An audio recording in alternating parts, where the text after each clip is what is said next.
Chapter 3, Finding Rest. Come to me, all you who labor and are heavy laden, and I will give you rest. Matthew 11:28, New King James Version. In 2015, God began showing me that the only way out of this was rest. I remember praying one night in my closet and God telling me that His love was enough to heal me and set me free. This is when I really began hearing God's voice in a new way. I began to see His true character. The scripture that I would read over and over was Matthew 11:28 through 30, the Message. Are you tired, worn out, burned out on religion? Come to me, get away with me, and you'll recover your life. I'll show you how to take a real rest. Walk with me and work with me. Watch how I do it. Learn the unforced rhythms of grace. I won't lay anything heavy or ill-fitting on you. Keep company with me, and you'll learn to live freely and lightly. I began journaling the things that God was saying to me more frequently than at any other time in my life. Throughout the remaining chapters of this book, I will share many of those writings with you, hoping that they will somehow help you and you will know that God is not a respecter of persons. Acts 10:34, He does not play favoritism. What God did for me, He will do for you. What He spoke to me, He will speak to you. It may not sound the same or look the same, but He will say exactly what you need. Be encouraged. I don't want this book to be a self-help book telling you a 12-step program, but I want it to be a guidepost pointing you to God and His love and kindness. I want to encourage you to go to God in your situation and allow Him to speak to you and give you wisdom on what He wants you to do or not do. Let His voice be the one voice you listen to above all others, because only He truly knows what is best for you. For me, God was saying rest. It was contradictory to what everyone else around me, including people in the church, were telling me to do. In fact, when I told one lady that God wanted me to rest, she told me I was just lazy. Again, a lot of the hurt I experienced during this time came from inside the church walls. I was told I was stubborn and just didn't want to do what others told me to do. Ultimately, I had to learn to listen to God no matter who told me something else. I wrote this in my journal. Don't follow someone blindly or do what they tell you to do just because they are a pastor or may seem more spiritual than you. Take it to God, ask Him what to do, and see if it matches. If not, go with God's direction. Every man makes mistakes and gets it wrong sometimes. God's ways are always right and perfect. I can tell you that if I had listened to man instead of God, I would probably either be dead from exhaustion right now or really close to it. God was saying to me, rest. He told me, stop it, Gina. Stop struggling and striving and trying to earn everything from me. You are wearing yourself out trying to get me to give you something you already have, my love and affection. You cannot earn my blessings. Everything you need was already paid for at the cross of my Son, Jesus. He did everything that needs to be done. There is nothing you can add to what He did, and when you try, it is like saying what He did was not enough. He purchased your freedom, your healing, everything you will ever need. I love you so much that I did not even spare my own Son. Do you really think there is anything I would not do for you if I knew it was what was best for you? Trust me, let go, and rest.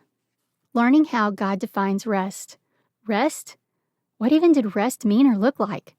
I was like, okay, God, you want me to rest? But isn't that what I've been doing for almost 3 years now, resting? I have been stuck on this couch and in my bed, hardly able to do anything. I have done nothing but rest. But the rest God was speaking of was more than physical rest. It included that, but more than that, it was mental, emotional, and spiritual rest. Even God rested from His work. The Bible talks about in Hebrews 3:19 how many would not enter rest because of unbelief. He began to show me that unbelief was the belief that He had not done everything that needed to be done. And so we work in turmoil, trying to earn what He already died to give us. I heard His voice as a father talking to a daughter instead of a dictator talking to a servant. Over and over He would whisper, rest. I did things in the natural to try to help my body. I tried yoga and different meditation practices, none of which included any kind of Eastern religion. I always focused it on Jesus. In the end, I found the best thing for me was just to breathe in His presence. Just sit with Him. There wasn't any need to speak or try to pray. Just breathe deeply and sit with my Father. As I found more healing, I began to pray again. But even my prayers had changed by this time. I was brutally honest with God, pouring out my heart to Him and telling Him exactly how I felt, instead of trying to say the right words in the proper order or have enough faith. I allowed myself to feel the emotions that I felt and talk through them with my Father. I felt more and more freedom. I read my Bible less, but God showed me I was reading it for the wrong motives anyway. I was no longer trying to watch Christian television all hours of the day or listen to Christian music all the time. I allowed myself to enjoy life with my family. Of course, there were boundaries with television and music, but God began to show me it was okay to enjoy life and that He was glorified when we are full of joy and fully alive. He is the creator of everything good. And just because it doesn't have the label of Christian on it doesn't mean God isn't in it or can't use it. He gives us our likes and dislikes, and it's okay to have them and enjoy them. Again, I am in no way advocating crossing boundaries that would be into sin, but allowing yourself to live. I wasn't living. I was so bound up all the time trying to make God pleased with me and trying to please everyone around me. I walked on eggshells in my relationship with God, so afraid at any moment He would allow something bad to happen to me if I made a mistake or a bad decision. I didn't know about grace at all. I now know that it is finished, and it is all about Him. There is nothing I can do to make Him love me more or less. Jesus finished the work at the cross. It has everything to do with Him. Growing more hopeful. In 2016, my body had healed tremendously, and I was on my way to what I believed was complete freedom. I still couldn't go to church, but I know now that there was a reason that church was one of the last things I could do. God did not want me to be around all the other voices and trying to please those voices. He wanted me to hear His voice. I could go shopping and be around more family members, and I was eating again, almost anything I wanted to eat. I heard God say that He would use my story to be a beacon of light for others around me, those who were watching and those I didn't even know yet. God showed me He was and always had been in complete control of this battle, and that at every moment He was controlling everything. He only allowed the enemy so much rope, and His hands of protection had never left me. I could see His hand on my life at every single turn. I was never out of His sight or forgotten, even though it felt like it. He was always there beside me, and every time I felt I couldn't go on, He would give me strength. Every time I felt like I couldn't take another breath, He would make me breathe. He was always there, even when I couldn't see Him or feel Him. And He was never mad at me, even when I doubted that He even existed. He was okay with my emotions and my doubts, because He knew the end of the story. So here we are. I am healing, and the fear is subsiding. The anxiety is dwindling, and my body is stronger. Even the food issues seem to be resolving.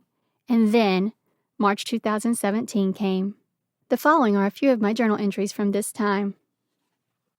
January 31st, 2015. I don't want to die. I just don't want to die. I don't want to have to take medicine, but I don't want to die either. I am so scared right now. I hate having these heart palpitations. I absolutely hate them. Why can't this be all over with? Why can't God just heal me now? February 2015. It's always the same thing. Nothing is changing. Nothing's going to change. You still can't eat. You still can't go anywhere. You still have panic attacks. You still can't handle conflict. You still have heart palpitations. Nothing has changed, and it never will change. You are going to be like this for the rest of your life. You'll have to force yourself to do these things, and because you cannot do that, it is hopeless. The devil is a liar, and there is no truth in him. April 8, 2016. Saw a picture of an eagle soaring effortlessly over the mountains. God was saying to me the eagle doesn't fight with the mountain. It doesn't go around the mountain. It doesn't even climb the mountain. It just spreads its wings and rises over the mountain. I don't want you to stand there and fight this mountain. I want you to let go, spread your wings, and rise over this mountain. Soar equals maintain altitude without moving the wings or using an engine, effortlessly. An eagle rests, trusting the wind to carry it. It doesn't even need to flap its wings. This is not a battle that you are to fight. You are to rest and let me fight for you. Let me be your hero. Rest equals trust. In trust exercises, someone surrenders and falls back into the arms of the person they are trusting. I want you to fall back into my arms. I can carry the load. I can handle the weight of it. I will carry you, just like the wind carries the eagle. It is not work on the eagle's part. It just lets go. Trust me to do this. I will not fail you. I will not drop you. Resting is trusting me with every detail, knowing my way is perfect. Trusting even when your eyes don't see and your emotions don't agree. Resting is active. Trusting is active. It is a posture that you take on the inside. It is the position of your heart. Don't fight it. Just rest. Trust. You cannot rest if you are not trusting because you will always try to figure it out, trying to fix it in your own efforts. You will always try to fight the mountain or figure out a way around it or a path to climb it. Isaiah 66:9. Would I ever bring this nation to the point of birth and not deliver it? No, I would never keep this nation from being born, says your God. God did not bring me to this point just to let me down. He will bring this all the way to completion.